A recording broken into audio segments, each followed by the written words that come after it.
जय हिंद दोस्तों, क्या हाल चाल। उम्मीद है सबके सब आप यहाँ पे बढ़िया होंगे। आज की इस वीडियो में हम कंपैरिजन करने वाले हैं वीवो के Y200 स्मार्टफोन का वीवो के T2 Pro स्मार्टफोन के साथ। तो कंपैरिजन हम यहाँ पे स्टार्ट कर लेते हैं सबसे पहले डिस्प्ले के साथ। तो भाई वीवो के Y200 स्मार्टफोन में हमें देखने को मिलती है 6.67 इंच की full HD plus AMOLED display जो कि पंच होल के साथ यहाँ पे आती है और हमें स्मूथ 120 हर्ट्ज का रिफ्रेश रेट दिया गया है। पीक ब्राइटनेस की बात करें तो यहाँ पे हमें बढ़िया वाली 1300 निट्स की पीक ब्राइटनेस दी गई है और HDR10+ का सपोर्ट भी दिया गया है। दूसरी ओर वीवो के T2 Pro स्मार्टफोन में भी हमें एक सेम डिस्प्ले देखने को मिलती है जो कि एक 6.78 इंच की full HD plus AMOLED display.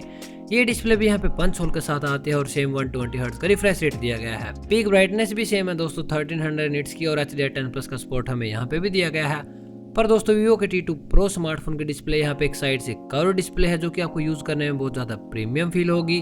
तो ओवरऑल कंटेंट वॉचिंग की बात करें तो दोनों ही स्मार्टफोन वैसे तो डिस्प्ले के मामले में बिल्कुल सेम है, बट अगर आपको यहाँ पे एकदम प्रीमियम डिस्प्ले की फील चाहिए तो डेफिनेटली आप T2 Pro स्मार्टफोन को ही चूज करें। आगे हम बात कर लेते हैं यहाँ पे चिपसेट की यानी कि प्रोसेसर की। तो वीवो के Y200 स्मार्टफोन में हमें देखने को मिलता है स्नैपड्रैगन का 4 Gen 1 प्रोसेसर। भाई कम से कम 4 Gen 2 प्रोसेसर तो दे देते हैं, पर यहाँ पे पुराना Gen 1 दिया है। ये प्रोसेसर यहाँ पे 6 नैनोमीटर के ऊपर बेस्ड है और इसका एंटूटू स्कोर भाई लोग बहुत ही कम, सिर्फ 3,80,000 के आसपास निकल के आता है। डे टू डे यूसेज में तो ये प्रोसेसर आपको कोई भी दिक्कत नहीं देगा, पर आप गेमिंग तो इसमें भूल ही जाइए, सिर्फ आप यहाँ पे लो टू मीडियम सेटिंग्स पर ही गेमिंग कर पाएंगे।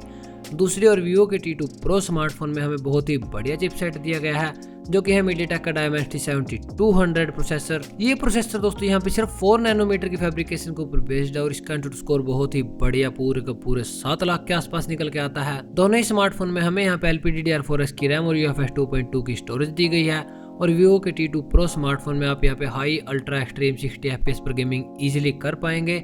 ये प्रोसेसर आपको यहाँ पे कोई भी प्रॉब्लम नहीं देगा।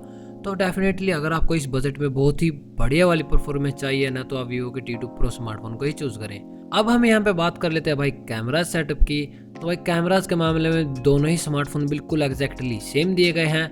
दोनों ही स्मार्टफोन में हमें यहाँ पे एक ड्यूअल कैमरा चिपकाया हुआ है जो कि एक प्राइमरी कैमरा हायर रेजोल्यूशन का 64 मेगापिक्सल का और दूसरा कैमरा सिर्फ एक 2 मेगापिक्सल का डेप्थ कैमरा दिया है। भाई इस बजट में 22 से 24,000 रुपए में अल्ट्रा वाइड एंगल कैमरे का सपोर्ट हमें इजीली मिल जाता है। मोटो का G54 स्मार्टफोन जो 15,000 में आता है उसमें भी हमें अल्ट्रा वाइड एंगल कैमरा दिया है और यहाँ पे 22,000 रुपए में भी नहीं मिल रहा। देख लो भाई, ये हाल है वीवो वालों का। कॉस्ट कटिंग के चक्कर में कम से कम अल्ट्रा वाइड एंगल कैमरे का सपोर्ट तो इन्होंने देना चाहिए था, पर खैर कोई बात नहीं भाई। अगर यहाँ पे मैक्सिमम वीडियो सपोर्ट की बात करें तो दोनों ही स्मार्टफोन में हम यहाँ पे 4K 30 FPS पर वीडियो शूट कर पाएंगे। खैर वीडियो सपोर्ट की बात करें तो वीवो के Y200 स्मार्टफोन में हम यहाँ पे सिर्फ 1080p वीडियो शूट कर पाएंगे।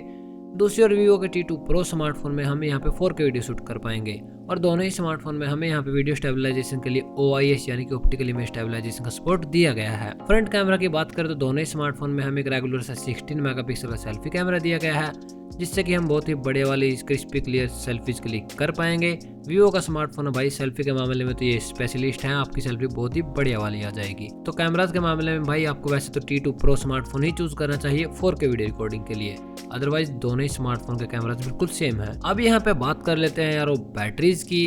तो भाई बैटरी के मामले में वीवो के Y200 स्मार्टफोन में हमें दी गई है एक 4800 mAh की बैटरी जो कि आपका इजीली 1 से 1.5 दिन तक का बैटरी बैकअप दे देगी। दूसरी ओर वीवो के T2 Pro स्मार्टफोन में हमें इसे थोड़ी सी कम 4600 mAh की बैटरी कैपेसिटी देखने को मिलती है। ओवरऑल भाई दोनों ही स्मार्टफोन की बैटरी आपका सेम बैटरी बैकअप देंगी।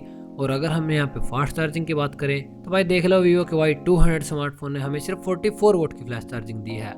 दूसरी ओर वीवो के T2 Pro स्मार्टफोन में 66 वोट की फ्लैश चार्जिंग मिलती है। तो डेफिनेटली आपको यहाँ पे फास्ट चार्जिंग ही चूज करनी चाहिए बैटरी कैपेसिटी की जगह। तो इसके लिए भी आप वीवो के T2 Pro स्मार्टफोन को चूज करें। नेटवर्क एंड कनेक्टिविटी की बात करें तो भाई 5G का सपोर्ट हमें दोनों ही स्मार्टफोन में दिया गया है। वीवो के T2 Pro स्मार्टफोन में हमें देखने को मिलते हैं 10 5G का बैंड्स और दूसरी ओर वीवो के Y200 स्मार्टफोन में स्पेसिफिक बैंड्स का तो पता नहीं, लेकिन यहाँ पे सिर्फ 8 से 10 5G के बैंड्स मिलेंगे। भाई वीवो का कितना भी महंगा फोन हो, ये 10 से ज्यादा 5G के बैंड्स यहाँ पे नहीं देते, तो अराउंड 8 से 10 ही 5G के बैंड्स मिलेंगे, ज्यादा आप यहाँ पे एक्सपेक्टेशन मत रखना। दोनों ही स्मार्टफोन में हमें यहाँ पे Wi-Fi 5 और Bluetooth 5.3 का सपोर्ट दिया गया है। मल्टीमीडिया के सपोर्ट के लिए स्टीरियो स्पीकर्स का सेटअप तो आपको किसी भी स्मार्टफोन में नहीं मिलेगा, बट 3.5mm का ऑडियो जैक वीवो के Y200 स्मार्टफोन में हमें देखने को मिल जाता है। और दोनों ही स्मार्टफोन यहाँ पे out of the box Android 13 के सपोर्ट के साथ में आते हैं। दोनों ही स्मार्टफोन में हमें सिक्योरिटी के लिए इन डिस्प्ले फिंगरप्रिंट स्कैनर दिया गया है। और अगर हम यहाँ पे प्राइसिंग की बात करें तो Vivo के Y200 स्मार्टफोन का बेस वेरिएंट 8GB की रैम और 128GB स्टोरेज के साथ यहाँ पे आता है 22,000 रुपए का। दूसरी ओर Vivo के T2 Pro स्मार्टफोन का बेस वेरिएंट सेम 8GB की रैम और 128GB स्टोरेज के साथ यहाँ पे आता है 24,000 रुपए का। और अगर हम यहाँ पे दोनों स्मार्टफोन का ओवरऑल डिफरेंसेस और वैल्यू फॉर मनी की बात करें तो भाई मैं तो आपको यही रिकमेंड करूंगा कि आप 2,000 रुपए एक्स्ट्रा लगाकर Vivo के T2 Pro स्मार्टफोन को ही ले लें। इसे मत लेना यार Vivo के Y200 स्मार्टफोन को, बड़ा पछताओगे भाई, बहुत ही बेकार स्मार्टफोन दिया है 22,000 रुपए में। क्योंकि भाई Vivo के T2 Pro स्मार्टफोन में हमें यहाँ पे बहुत ही तगड़ी वाली परफॉर्मेंस मिल जाती है। यहाँ पे हमें कैमरा से 4K वीडियो रिकॉर्डिंग का सपोर्ट दिया गया है, एक कर्व डिस्प्ले दी गई है जो कि आपको बहुत ही ज्यादा यूज करने में प्रीमियम लगेगी। इसके साथ साथ हमें यहाँ पे 66 वोल्ट की बढ़िया वाली फ्लैश चार्जिंग देखने को मिल जाती है। और वैसे तो Vivo का T2 Pro स्मार्टफोन है भाई इतना खास नहीं है, आप इसकी जगह मोटो के H40 Neo स्मार्टफोन को भी कंसीडर कर सकते हैं। तो दोस्तों बस यही थे मेरे कुछ ऑनेस्ट ओपिनियन इन दोनों स्मार्टफोन के बारे में। अगर आपको कोई भी क्वेश्चन है तो आप कमेंट्स में पूछ सकते हैं। Bye bye.